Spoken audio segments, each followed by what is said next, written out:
Prime minister of Pakistan سے، کیونکہ اب میں وزیر ہوں، 1.5 سال پہلے میں اپوزیشن میں تھا جب میں نے یہ سپریم کورٹ میں اس کے خلاف کیس دائر کیا تھا. سپریم کورٹ کا فیصلہ لے کے میں جناب چیئرمین نیب جناب عباسی صاحب کے پاس پیش ہوا تھا. ان کی جو فوٹو تھی لوگوں نے ایسے بعد میں چلائی ہیں، بعد ان دنوں میں 1.5 سال بعد مجھے پرائم منسٹر نے اجازت دے دی ہے جی اپیئر ہونے کی. میں نے تاریخ اس لیے مانگی تھی کہ مجھے اپیئر ہونے کا ٹائم دیا جائے. 15 تاریخ کو میں صبح 10 بجے یا 11 بجے، جمعہ ہے میرا خیال ہے، 11 بجے 15 تاریخ کو انشاءاللہ میں نیب میں پیش ہونے جا رہا ہوں اگینسٹ دی LNG. اور جو وہ دیے ہیں کراچی میں انہوں نے سٹوریج کیپیسٹی اور سکنگ جو پلانٹ 2 کروڑ اور 85 لاکھ روپیہ پر ڈے، بے شک وہ استعمال ہونا ہو. تھوڑا سا یہ بتا دیں جب سے آپ کی حکومت آئی ہے، پہلے آپ نے کہا تھا حکومت سے پہلے کہ نیب سنگھ سے جتنے بھی کرپشن والے پیسے واپس لائے جائیں گے. اب سے جب سے دور حکومت آپ کی آ چکی ہوئی ہے، کتنا پیسہ ان دونوں پارٹیوں سے واپس آ چکا ہے؟ اگر آپ میری دل کی بات سنیں نا تو قوم ان کو دیکھ کر سبق حاصل کرے. ان کے رنگ پسٹن بیٹھے ہوئے ہیں، ان کے پلگوں میں کچرا ہے، ان کا انجن دھواں دے رہا ہے. یہ آپ کی پردہ سکرین کی وجہ سے چل رہے ہیں، ورنہ آپ دیکھیں ان کی بیماریاں دیکھیں اور لوٹ مار کا احساس دیکھیں اور حکومت کرنے کی لالچ کا شعور دیکھیں، اور قوم کو ان کو دیکھ کر عبرت حاصل کرنی چاہیے. عمران خان کی پوری کوشش ہے کہ لوٹی ہوئی دولت واپس آئے، لیکن یہ جو وائٹ کالر کرائم ہے، جس طرح انہوں نے دولت لوٹی ہے، میں سمجھتا ہوں یہ بھی بڑی بات ہے کہ قوم کے سامنے ان کا چہرہ دکھایا گیا ہے. آپ نے کہا کہ آپ نے جو ہے خط جو ہے اعظم کا ایران کے صدر کو پہنچایا. یہ بتائیے گا کہ حالیہ جو ہمارے اس میں جاریت ہے اور اس کے پیچھے جو اس کے مقاصد ہے، اس سلسلے میں بھی آپ کی کوئی بات ہوتی ہے؟ خصوص سی پیک پر جو ایک بھی بھارت جو چاہتا ہے یا اس قسم کی صورتحال بنی ہوئی ہے، کیا اس صورت میں اگر بھارت جاریت کرتا ہے ایران کی جگہ پر ہوگا؟ دیکھیں مجھے یہ تو نہیں پتا ایران کس جگہ ہوگا، کیونکہ ان کے تحفظات ہیں جو 27 ان کے لوگ مارے گئے ہیں اور 7 لوگ ان کے 11 لوگ تھے، 11 میں سے 4 واپس ان کو مل گئے ہیں، 7 لاپتہ ہیں. پرائم منسٹر صاحب کی براہ راست روحانی صاحب سے گفتگو ہو گئی ہے، اس لیے مجھ سے آپ حساس سوال نہ پوچھیں. یہ سوال آپ ہمارے مخدوم پیر شاہ محمود صاحب سے پوچھیں. گیس منصوبے پر تحفظات تھے اور اس کو اعتراضات تھے تو وہ رک گیا. اسی طریقے سے ٹرین کا جو ہمارا یہ لائن کا چل رہا ہے ایران کا اور پاکستان کا، کہیں اس پر کوئی اعتراضات؟ دیکھیں میں نے پرائم منسٹر سے پوچھ کے جا رہا ہوں جی، ٹینڈر اوپن کر رہے ہیں، FWO ہماری خواہش ہے وہ آ جائے، لیکن ہم اس کو میڈیم ٹریک، 2 قسم کے ٹریک ہوتے ہیں. ایک براڈ وے ہوتا ہے جو ہمارے پاس ہے 70 سال پرانا 5.6 والا، اور یہ میڈیم ٹریک ہے جس پہ کم سے کم سپیڈ 160 ہوتی ہے اور 260 تک چلتی ہے. یہ میڈیم سٹینڈرڈ ٹریک جس کو کہتے ہیں، یہ سٹینڈرڈ ٹریک ڈالنے جا رہے ہیں. میری پوری کوشش تھی ریلوے میں کہ ہم کراچی سے پشاور بھی سٹینڈرڈ ڈالیں، پر ریلوے نے کہا ہمارا سارا رولنگ سٹاک خراب ہو جائے گا، یہ ہے وہ ہے. لیکن اس سائڈ پہ جتنا ہم کام کریں گے، Quetta to Gwadar and Quetta to Taftan, یہ سارا فاسٹ ٹریک کے لیے کریں گے.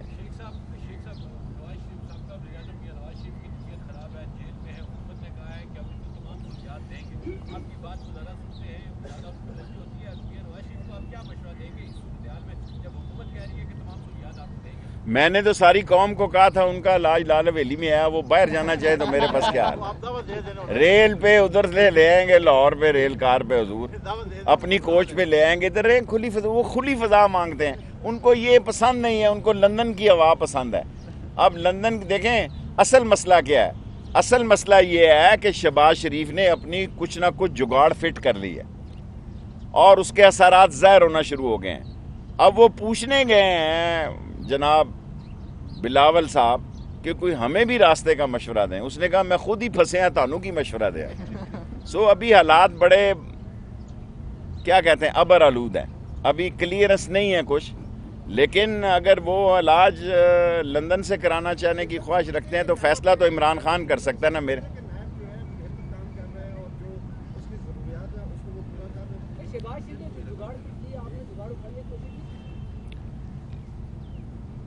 مشکل سوال ہے.